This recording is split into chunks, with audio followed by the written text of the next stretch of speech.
If you happen to go to 9 Mile Road, they have that capability because they have power today, number one. Old Indigenous not. Are you familiar with this? No, something.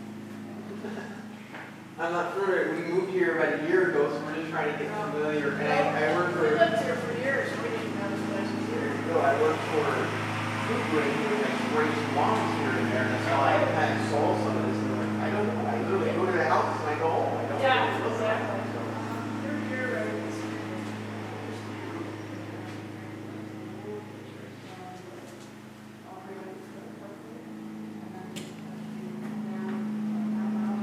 Okay, that one here. Past the bridge.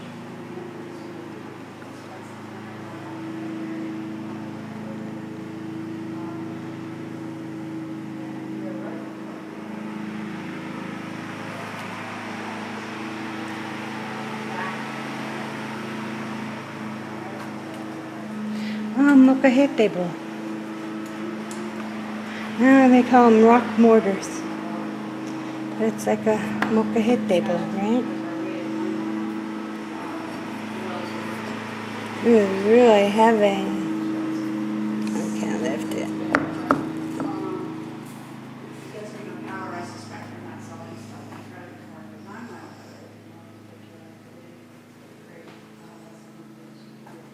So when are they thinking about having opening into all rub up and running again?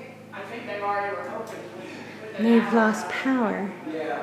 But my camera is pretty good at picking up all these things in the dark. So, Northwest Company, the Pacific Fur Company. This is just different things about the Indians and what they did.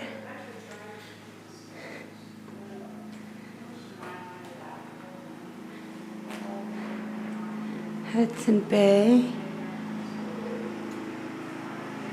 Indian material.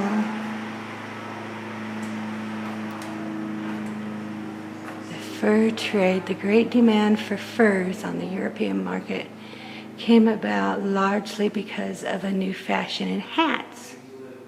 During the late 1500s, large felt hats adorned with a surface of fur became the vogue. Hat makers soon learned that beaver fur was spicated. That is, it had fine barbs along the hairs, which made it stick to the felt. Immediately, the demand for beaver became great. Trade in furs with America increased dramatically. And then it shows beaver traps. Ugh.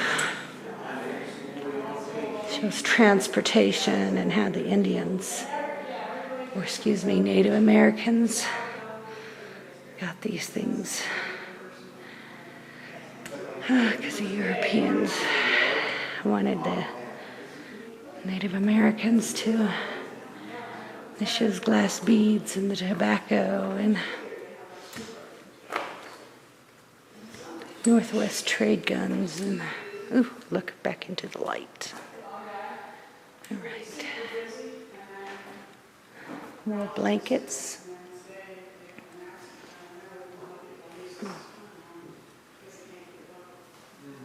Fort Vancouver. Hudson Bay Point blankets. Fort Okanogan. Fort Walla Walla. Hudson Bay Company forts. Fort Nisqually. I'm sure I didn't say that right. The coin of the realm. Yeah. What is this? That's really cool. Powderhorn. 1 beaver. Gunpowder. 4 beavers. Other fur trade goods. Oh, now look at this. That's beautiful.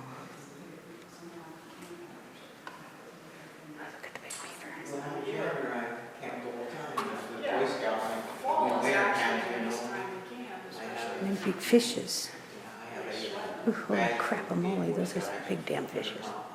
We'll get over there in just a second. Let's go around this way. Locating the fort site. Several initial problems were faced in attempting to locate the site of Spokane House.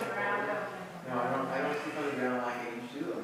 And when I have, I take in my son. Sorry, there's lots of chairs behind me. Evidence of construction. And then, That was great, but you know, I'm bringing pad. okay, what is We this? were hiking, you know, we were hiking in and I didn't want to have to carry it for this. Yeah, it's amazing. Yeah, these days and a lot less likely. And that's what I have a camper for.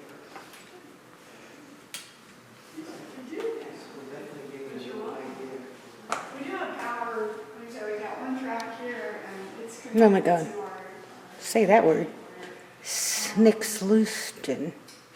Which is about 20 minutes. SNX. Snixluston. Yeah, I said that right. I know I did. Because I'm just that good. What the hell is this? Firearms when I come out and shoot. The colored railings you see through the window represent some of the more important archaeological finds. Here at the Spokane House, the exact site of the Northwest Company trading post is somewhat of a mystery. Historical references state only that it was close to Astor Pacific Trade Company. Okay.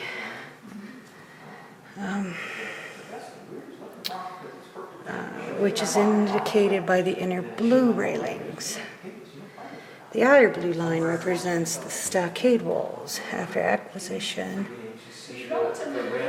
by the Northwest Company in 1813.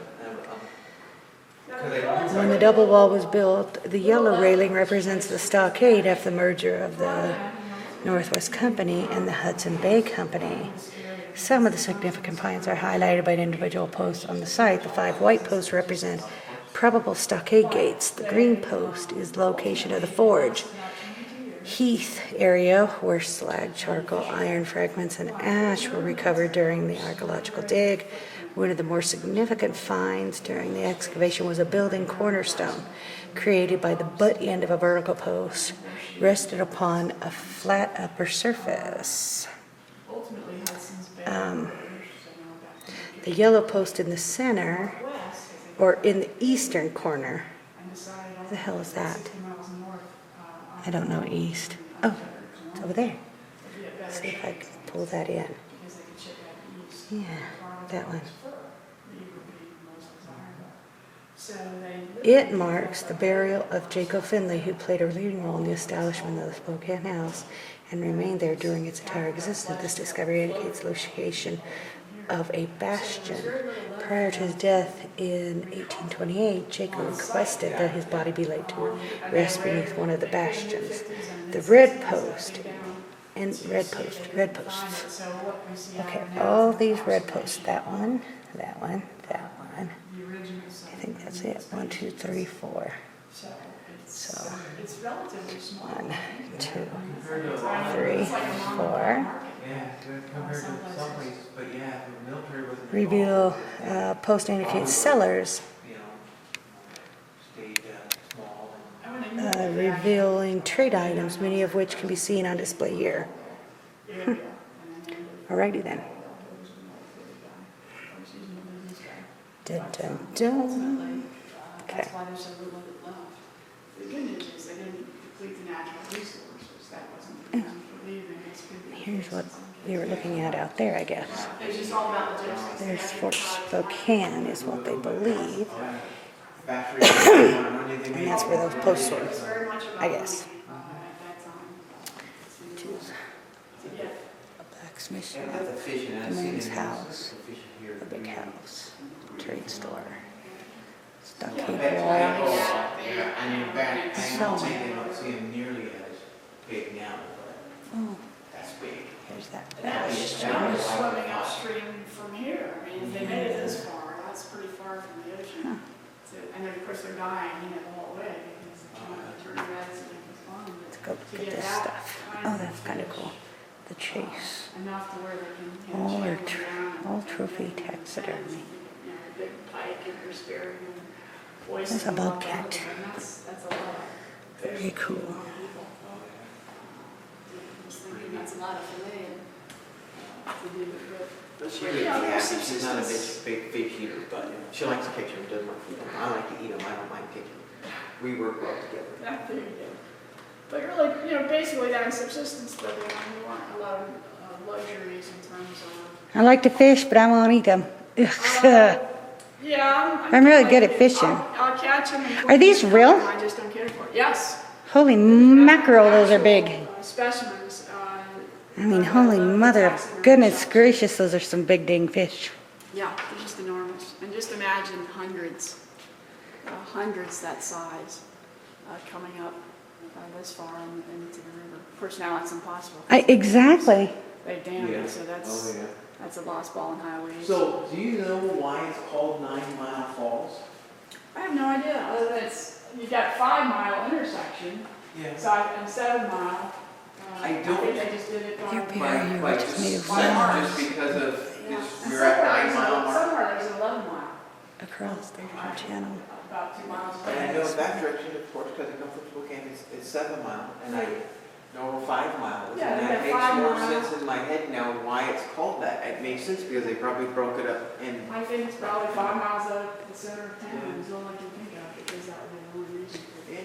or it could be just 5 miles of this piece of the river, 5 miles of this piece, 7 miles of this river, who knows? Nobody's really been able to tell me. I've asked that question a few times, but Maybe the little feed store there at 9 Mile, they probably have been here the longest, I would guess. But that's big.